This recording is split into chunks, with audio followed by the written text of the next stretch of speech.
Hello, Sharon. It's great to see you again. Yeah, good to see you too, Sue. When we first met, it must have been when I came to the village in '86. I'd have been in my late 20s and you'd have been a teenager. I think you were a ranger guide. That's right.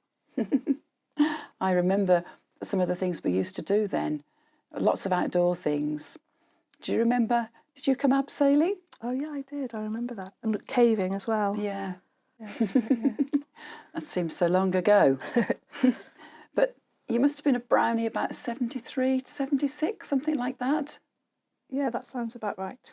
Yeah. Yeah, because I was born in 1970. So, no, later than that then. So, no, it would have been later. It would have been 77. All right. Okay, yeah. Maths isn't my strong point. What do you remember about being a brownie? So I remember my mum buying my first uniform, and I was quite upset when I started because I had a beret and everyone else had a bobble hat. Oh. I remember we used to have inspections at the beginning where they'd check what we had in our pockets, and it was stuff like a piece of string, which I don't really understand why we had a piece of string in our pockets. That was in case your laces broke. And a 2p for the phone box. Yeah. And a plaster. I remember the inspections and making sure your socks were clean and stuff like that, and checking your nails. I remember at one point, so must have been a bit later on, that I was sixer of the gnomes and used to like doing badges.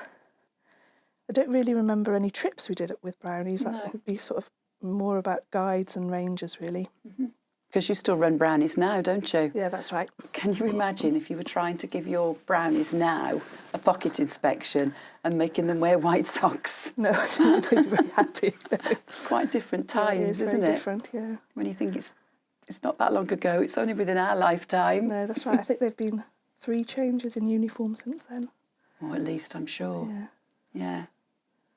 Because you wore like a dress with a yellow crossed tie? Yeah, with a tie. And then I think after that, there were the sweatshirts and the joggers. And now it's very casual. Yeah, it is. They wouldn't even be doing pocket inspections because they haven't got pockets, have they? No, that's right. And I think the guide uniform certainly is just horrible.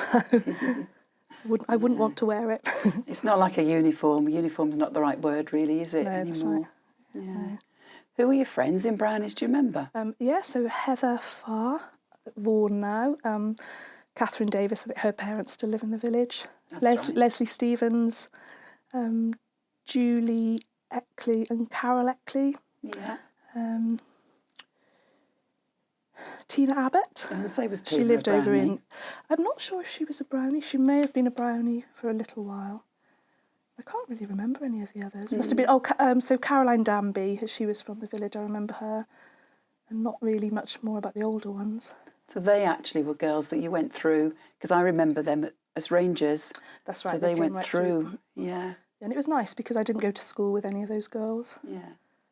That's one of the things that I found when I ran Brownies here, that lots of the children came to Brownies from different schools. So it wasn't like other brownie packs where they're all one lot of children from one school. There was more of a village identity than a school identity. Yeah, that's right. I think at that time, probably most of the girls went to the village school, except for me. I went to the Welsh unit in Brecon. So. Oh, yes, of course, because when you were in Brownie, the village school was still That's here. Right. Yeah, but when I was running Brownies here, the village school had closed. That's right, so it would be even more diverse then. Yeah.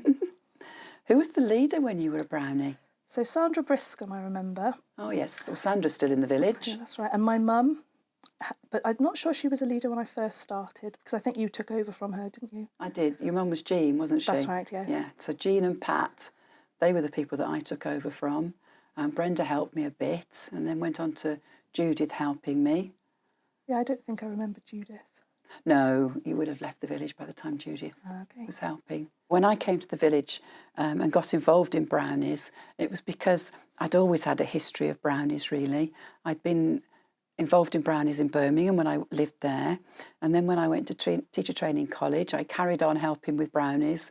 So it was just a natural thing to do when I came to Talybont to get involved in the Brownies again.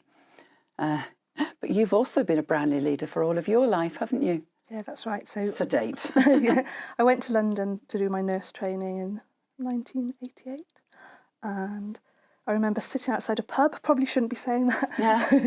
and seeing some brownies going past and just asking one of the mums which brownies they went to, and then she gave me details of their leader and I contacted her and started helping her. 3 weeks later, she introduced me to my husband, so that was interesting. And I think within a couple of weeks of helping, I went on pack holiday with them, so I helped with them for a couple of years and then moved to Bristol after qualifying as a nurse, moved in with my husband, and then when Emily was 4, I inquired about her starting Rainbows, because of course there weren't Rainbows when I was small, it was just Brownies and Guides. And I was told that if I started helping with Rainbows, that my daughter could get a place straight away. So bribery. Yeah, so I started with Rainbows first. And then when Emily came to 7, someone approached me and asked if I'd like to set up my own brownie unit. So that was maybe in early 2000, and we've been running since then. Amazing. Yeah. So Brownies, Guides and Rangers in Talybont had quite a bearing. Yes, it did, yeah. So, and sometimes now I think, oh, it's taken up a lot of my time, but I don't really want to give it up. I enjoy it. So what was it that inspired you to carry on with Brownies for so long? I just think seeing the girls' enjoyment, really, and them being able to have something that is just girls and not feeling any pressure, and building their confidence, and they just seem to really enjoy it. Does it have any bearing on your experience as a Brownie, Guide and Ranger in Talybont? Yeah, I think so, because I really enjoyed myself, and it was also a nice way of making friends with people that you weren't at school with, and having different friends in the local area. That was definitely an influence. Yeah. Is there anything in particular that you've done at Brownies with your Brownies that you're particularly proud of? So I think probably the best thing I've done with them is taking them to Paris. Wow. On a trip. We've done that twice now, taking them for a couple of days and taking them to Disneyland and visiting the centre of Paris. Yeah, it's good fun. What about you? Well, I think mine's more low-key. Mine's more based in the village.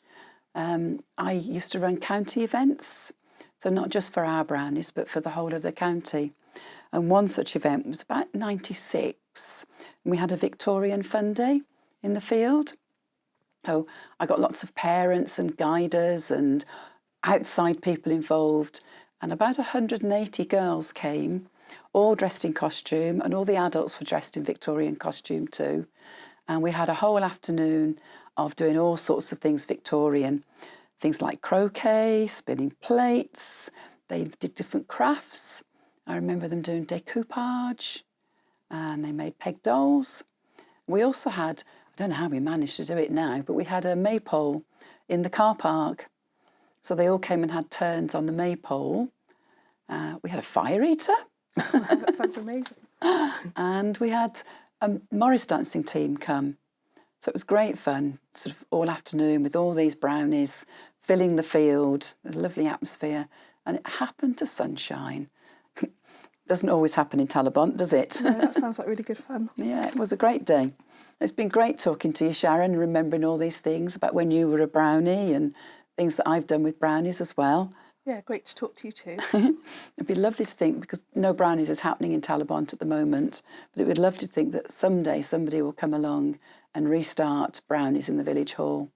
Yeah, that would be really good.